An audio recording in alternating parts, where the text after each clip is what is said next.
মধ্যপ্রাচ্যে কি সত্যি বদলে যাচ্ছে ক্ষমতার সমীকরণ? যে অঞ্চলকে নিয়ন্ত্রণে রাখতে কয়েক দশক ধরে সামরিক ঘাঁটি, যুদ্ধজাহাজ আর বিপুল সামরিক উপস্থিতি ধরে রেখেছে যুক্তরাষ্ট্র, সেই মধ্যপ্রাচ্য থেকেই কি এবার ধীরে ধীরে পিছিয়ে যাওয়ার পথ খুঁজছে ওয়াশিংটন?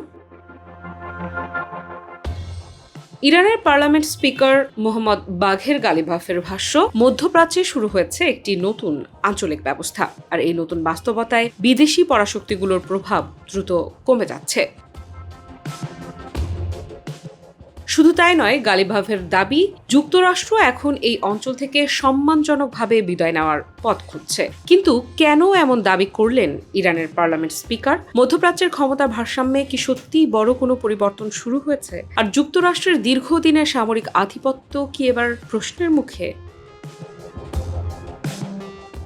গালিবাফ মনে করেন, একসময় যেসব বিদেশি শক্তি এই অঞ্চলের দেশগুলোর সম্পর্ক, নিরাপত্তা ও রাজনৈতিক সিদ্ধান্তে বড় ধরনের প্রভাব রাখত, তাদের সেই প্রভাব এখন দ্রুত কমে যাচ্ছে। অর্থাৎ গালিবাফের বক্তব্য অনুযায়ী মধ্যপ্রাচ্যের দেশগুলো এখন নিজেদের ভবিষ্যৎ নিজেরাই নির্ধারণ করার দিকে এগোচ্ছে। আর এই পরিবর্তনের কেন্দ্রবিন্দুতে রয়েছে ইরান। কারণ তেহরানের দৃষ্টিতে সাম্প্রতিক সংঘাত শুধু একটি যুদ্ধ নয়, এটি মধ্যপ্রাচ্যের পুরনো ক্ষমতার কাঠামো বদলে দেওয়ার একটি সুযোগও তৈরি করেছে। আর এই জায়গাতেই গালিবাফের বক্তব্যটি গুরুত্বপূর্ণ হয়ে ওঠে। তিনি বলছেন, বিদেশি শক্তির হস্তক্ষেপ কমছে আর আঞ্চলিক দেশগুলোর পারস্পরিক সম্পর্কের ওপর তাদের নিয়ন্ত্রণও দ্রুত দুর্বল হচ্ছে।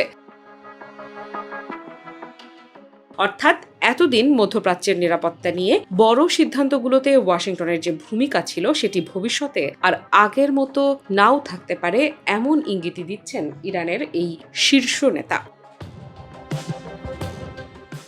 তাহলে সত্যিই কি যুক্তরাষ্ট্র মধ্যপ্রাচ্য থেকে বেরিয়ে যাওয়ার প্রস্তুতি নিচ্ছে, নাকি এটি ইরানের রাজনৈতিক মূল্যায়ন মাত্র? কারণ সাম্প্রতিক বিশ্লেষণগুলোতে মধ্যপ্রাচ্যের নিরাপত্তা কাঠামোয় পরিবর্তনের ইঙ্গিত অবশ্যই দেখা যাচ্ছে। উপসাগরীয় দেশগুলোও যুক্তরাষ্ট্রের নিরাপত্তা নিশ্চয়তার ওপর আগের মতো নির্ভরশীল থাকবে কিনা তা নিয়ে নতুন করে ভাবছে।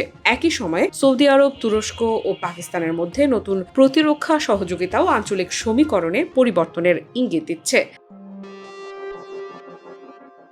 তবে এর অর্থ এই নয় যে যুক্তরাষ্ট্র রাতারাতি মধ্যপ্রাচ্য ছেড়ে দিচ্ছে, বরং বাস্তবতা হলো ওয়াশিংটনের সামরিক ও কৌশলগত উপস্থিতি এখনো এই অঞ্চলে অত্যন্ত গুরুত্বপূর্ণ। কিন্তু যুদ্ধের পর আঞ্চলিক দেশগুলোর চিন্তা ভাবনায় যে পরিবর্তন এসেছে, সেটিই হয়তো গালিবাফের বক্তব্যের মূল বিষয়।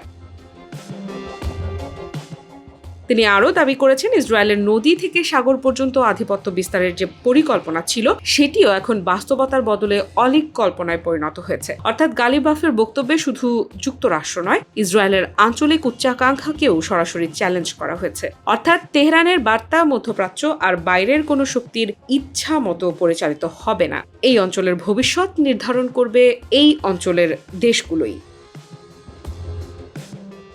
আফ্রিদা ইফরাত, নিউজ 24।